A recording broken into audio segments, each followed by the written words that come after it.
Speaking of fix, Oh, okay. Oh, if you would, please to fix the layout here. Yes, no problem. I feel great, personally. go Niners! David is Okay, teleporting. all right. There we go. Okay, David is back. So in fact, we're gonna get Hellpockets on here. Okay. What's up, Chris? Hey, I'm coming for your hair. Oh yeah, you coming out? Oh, you trying to do the real stuff? Oh, you trying to get the good I'm one for it. going? All I'm right. for it. I've Yeah. been trying to tell you for years you should get some dreads, David. Well, I don't really do the dreads, but as far as the length, yeah, you know, maybe. I'm trying to tell folks you over here tripping about not having a haircut. This is your chance to have the most wild do of your life. You be looking at celebrities and models having these crazy, beautiful hairdos all your life. It is your chance to give them a run for their money. I'm not gonna get it anytime soon. You don't have to worry about that. Awesome, All right. man. Can't wait to see it. So we talked with Amanda about what we're talking about here, and we wanted to get your perspective as well. So just like with her, I just figured we'd give you the floor, and you can talk about whatever you'd like to say. Okay, well, I mean, given with the theme of the show, I just think that, first of all, Amanda, you had asked Amanda what she thought of the FGC and how it behaved in terms of marginalized cultures and whatnot in comparison to how it used to. And I agree, things have gotten a lot better. And it was very painful getting to that, you know, like a lot of people had to learn the hard way how to be decent to each other. But the important part about that is the ones that finally did learn did it because they wanted to. It's very important that you do these things, that you become a better person because you want to. You can't do it because someone else told you to, or because someone said you're going to lose your sponsorship if you don't clean up your act. Because if you do that, it's still an act. You know, we talk about people like F-Champ and LTG just being FGC villains. It's all an act, but they're really nice people. Well, that's hard to trust, you know? And that's why people don't trust people after they've been stung publicly and then said they'll change their ways, and automatically they're like, you know, a 180, you know? They have to want to change. They have to want to be better. They have to want to realize, like, hey, I don't feel good when I say these hurtful things to people. You know, and I've been through that, you know, like, now granted, I am a black man in the FGC. I can't imagine what it's like being a black woman in the FGC. I can't imagine what it's like being a black trans woman in the FGC. Yeah. Both of those things are completely foreign to me. But in my experience, you know, I've had issues where people who said they were my friends from the FGC told me I wasn't a real black person because I speak in complete sentences. I've been to college, and you know, I don't know, like a whole laundry list of other reasons why I'm not the most blackest person in the FGC. I didn't know there was a competition for that, but apparently, according to these people, you know, that was something that they were keeping in the back of their minds. I don't think that those people believe that these days. Who knows? But that's something that only existed back then. I'm glad most of that stuff, at least in my experience, has been bled out of the scene.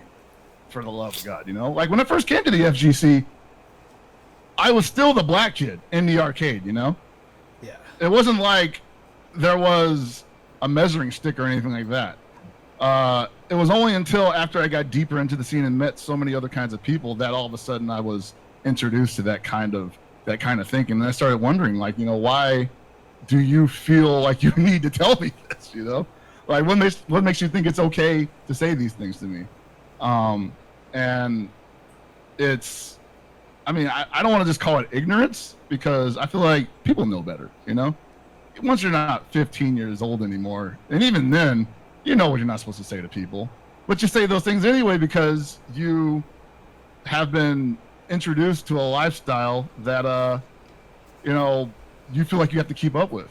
And that's been a lot of what I've seen, not only in the FGC and not only in gaming, but just in life. When people are being offensive, when people are being edgy, it's because they are introduced to that kind of way of speaking, that way of thought, as a way of fitting in, as a way of getting people to like you. Because when someone says in your friend group, someone says something offensive, and you're gonna feel uncomfortable if you're that guy that calls them out for it. Like when you're like 14 years old, you don't want to be that kid that's like, hey man, that's not cool. We were talking about this before the show. Yep. You don't want to be that one kid in the group that's like, hey, I think we should probably cool it with that kind of behavior because we might end up hurting each other. Your friends are gonna call you a bitch. You know, they're gonna tell you to get out of here. We can't hang out with you anymore. and then all of a sudden you don't have any friends anymore. So you're gonna most likely double down on what they said, try to one-up them on what they said, and before you know it, it's a habit of yours. That toxicity has been passed on to you. And if you don't believe it, you don't like the things you're saying, but you like the attention, and you like not being singled out by the crowd. So you just go with it for years and years and years until the point where you've outgrown that group, but you haven't outgrown that toxicity. And you start wondering, like, well, how do I communicate with people beyond that circle anymore? You know? And when I found the FGC, you know, there probably were a lot of people that kind of had that similar energy, you know? And I'm sure a lot of people felt the same way. A lot of people probably came in there and were just like, hey, some of these guys remind me of my old crew. So maybe I can get away with that shit still. And they were right. They found pay dirt. They hit pay dirt. They're like, cool.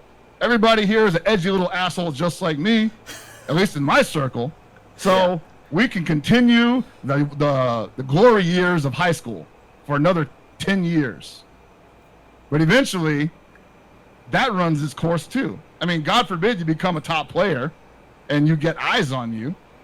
And then you don't even know how to reverse course because you're like, crap, I'm being paid money to just be me, to just do what I've always done, whether or not I'm comfortable with it or not, you know?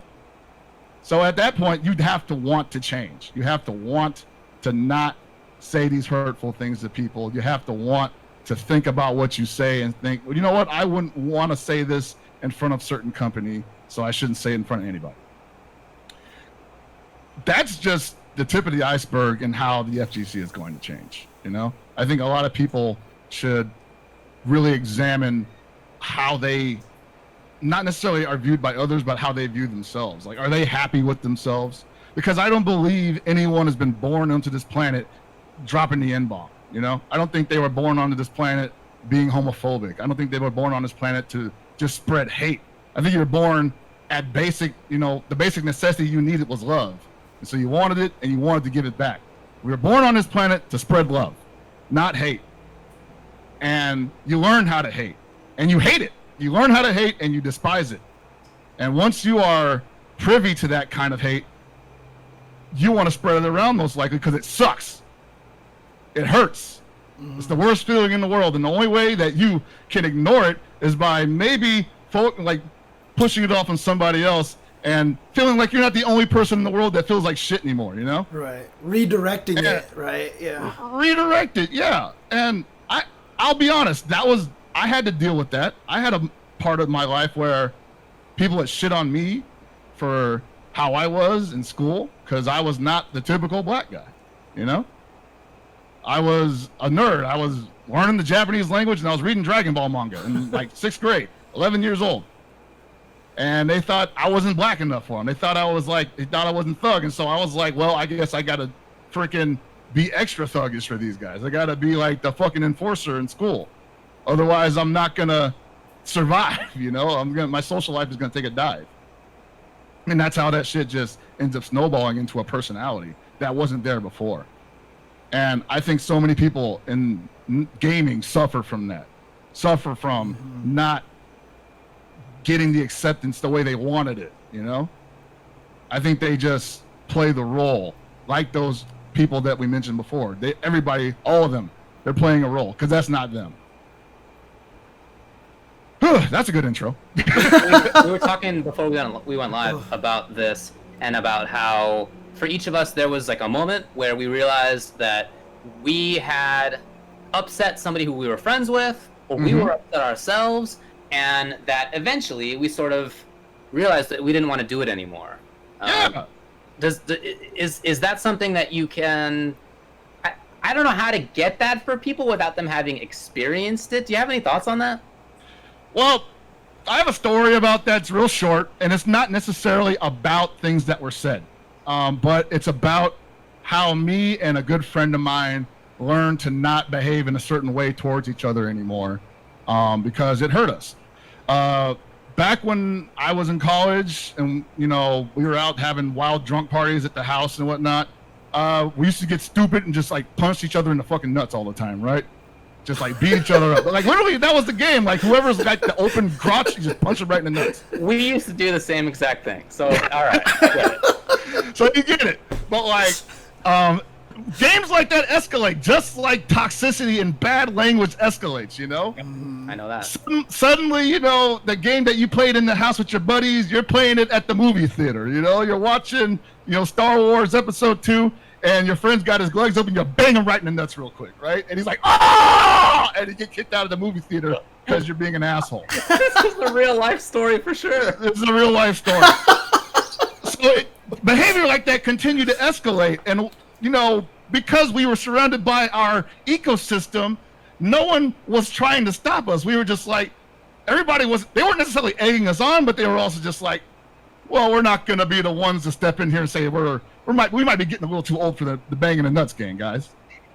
So it eventually escalated to the point where it wasn't just about banging each other in the nuts. We would just do things to hurt each other for a goof, right? And I was the one that was getting sick of it before everybody else. And the night that it came to a head was one night we were hanging out, and my buddy in particular was pretty hammered, and he had hit me upside the head with a frying pan earlier that night, and I was already hot about that. And I let it slide because I was like, yo, that's just the game. That's just the group we hang out with. That's how we get down, you know? And then the next thing I know, I'm playing. I remember it vividly because I was playing gear against somebody, and I was doing well, but I was focused, right? And I hear him behind me saying, "Hey, Chris, what did the 5 fingers say to the face?" And I turned around and I fucking cracked him right in the fucking nose, right? And the next thing I know, his face is just gushing blood everywhere. It's all over the place, and I didn't mean to hit him that hard, but I was just like, you know, this is the game we play, you know? Like, this is what we're supposed to be doing. I broke the dude's fucking nose over a game. And I was mad, but I was like, in the context of the game that we're playing, this is totally legal. First thing this fucker says to me, "I'm gonna fucking sue you, man. You broke my nose."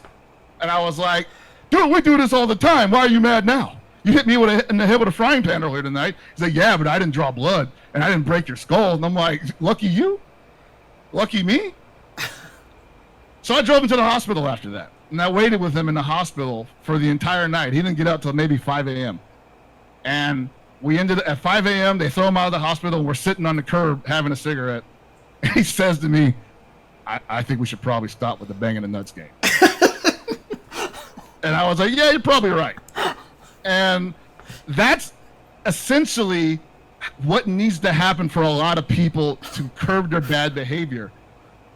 It's not so much to realize you hurt somebody really badly, but it's got to be somebody you love and respect, and their words carry weight when they tell you that they hurt you or that you hurt them, you know? It doesn't always have to, it doesn't have to even be about them being hurt. It could be about them, they could know. Oh, what? Did we lose Chris? Uh-oh. Is he frozen on your call too? He sure is. Uh-oh. Okay. Well, Can you message him on the chat or something? I can. Okay. No, I mean, yeah, I see some people in the chat say, no, this is a perfect analogy.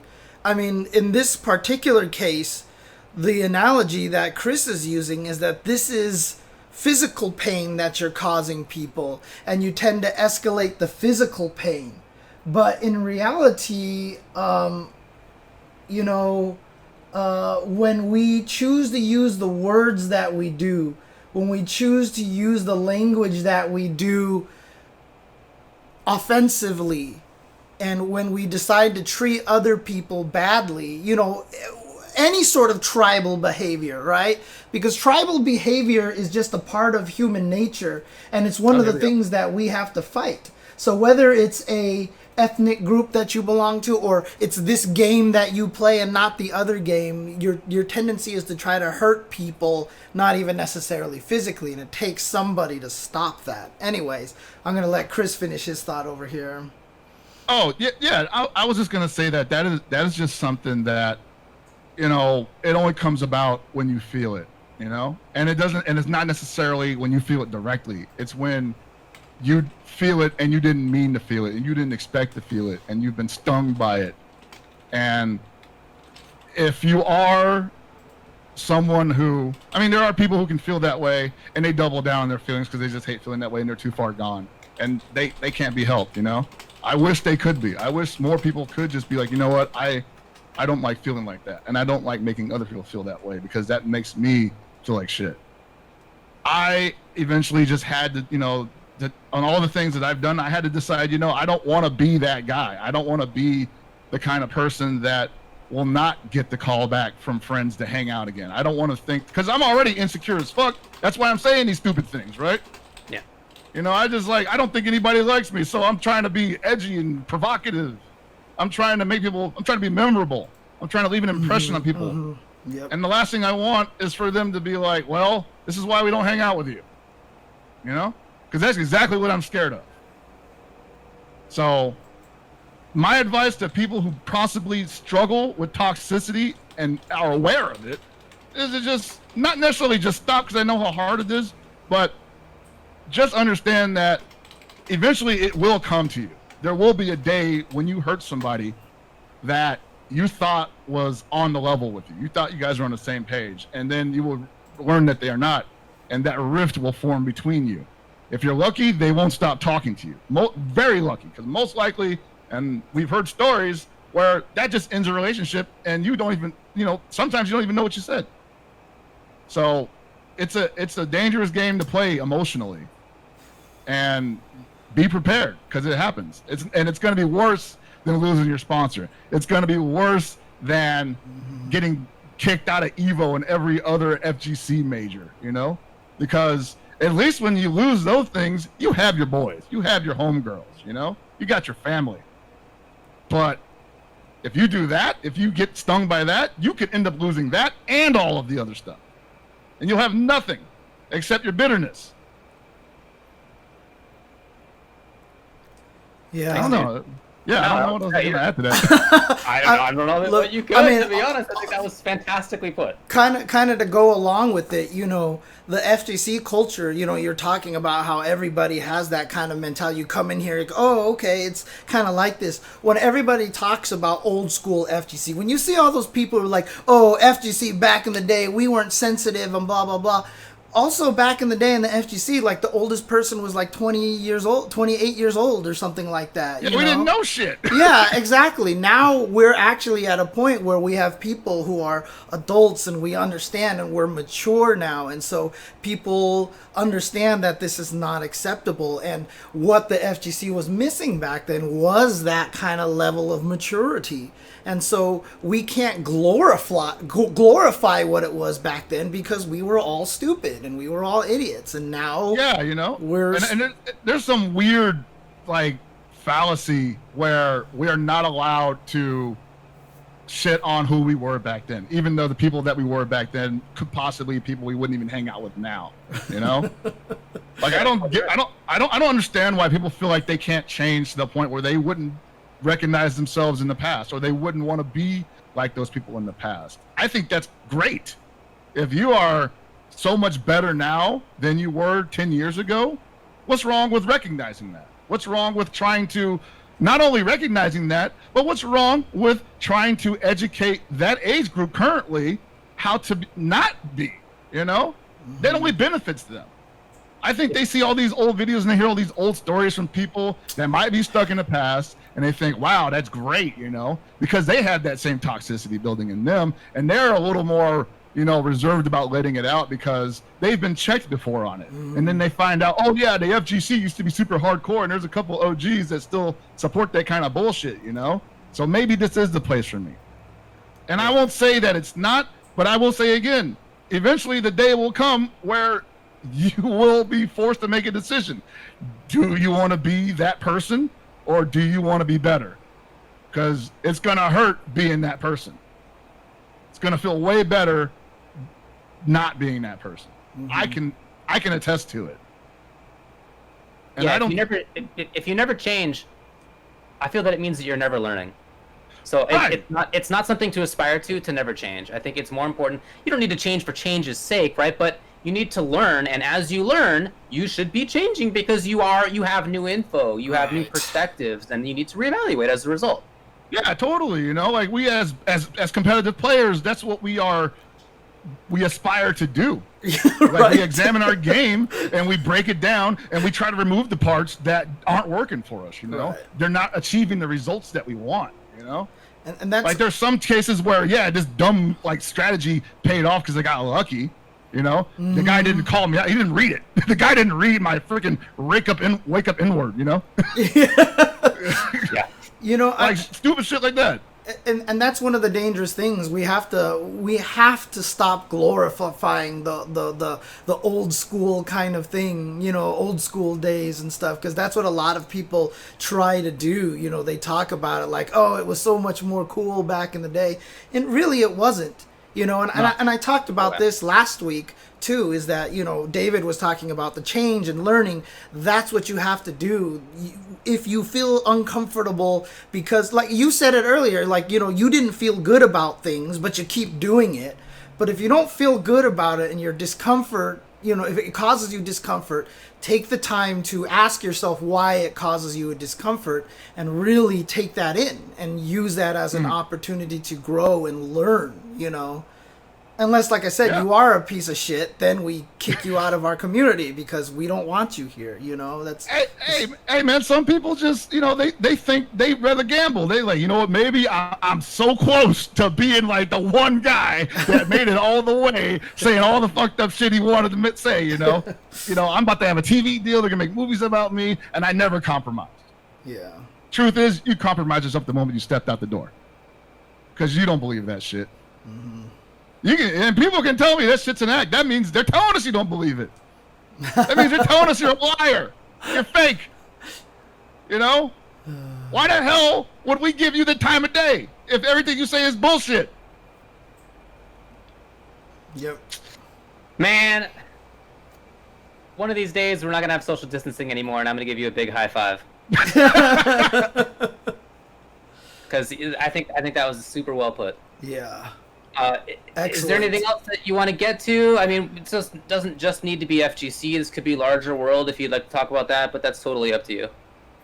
I mean, I feel like everything we're talking about today is the world. Yeah, You know? Because, like I've been saying, it's not just FGC. Like, I think the entirety of the misunderstandings with, you know, black people and other cultures, white people, Asians, it's because people have been so unwilling to change. Amanda mentioned how hard is it to be decent to each other. And I think right now it's not hard, but people don't want to do it. Yes. You know, especially in America, because we are a country of individualists. And if it inconveniences us to do anything, we're not going to do it unless we have to. And that's the problem with us. I mean, it's also, you know, very military based. It's very bully kind of, you know, power based and stuff. So Yes. there's a lot of that in there too. I mean, we're taught to not give an inch to anyone. We're taught to like bury our opponents. And everybody's an opponent. No one is an ally anymore. No one actually gets the benefit of the doubt. Everyone that has something that we think we want or is an affront to our empire. We're all a bunch of like miniature emperors. And if the next door neighbor got a better weed whacker than me, I'm gonna burn his house down. And then paint all lives matter on the motherfucker. Because he doesn't deserve it, I do. Right. Or at the very least, he shouldn't have something that I don't have. It's entirely about being unwilling to change right now. Because they want to, they don't like feeling this way, but they feel like if they do change, it's admitting weakness. They admit that they were wrong. Yeah. They admit that they're vulnerable. And then anybody can take a piece of their ass when they want to. And that might be true, but you got to take that, you know? And that's why a lot of people don't apologize for real. That's why you see these bullshit apologies where they don't really apologize and say, I'm sorry you were hurt. I'm sorry I said these things and people were offended by them. No. The apology doesn't really matter in the end of that, because in the end, you shouldn't even seek forgiveness. Right. It shouldn't matter if you get forgiven. You know what? I'm going to go straight anime nerd on you guys real quick. Recent chapter of Dragon Ball Super. And it's been a couple of chapters like this where Vegeta has stated that he owes a debt to the Namekian people for causing mass genocide in the name of getting some Dragon Balls. And in a recent chapter, the main villain Moro ask him, do you think you're going to heaven for all that you're doing? You think you're going to become a good guy because you're fighting me? And Vegeta says, you know what? I know I'm a villain. I know I'm going to hell. It's not about that. It's about making sure that what I did to someone else, is what I did to the Namex and other people in this universe never happens again to anyone else.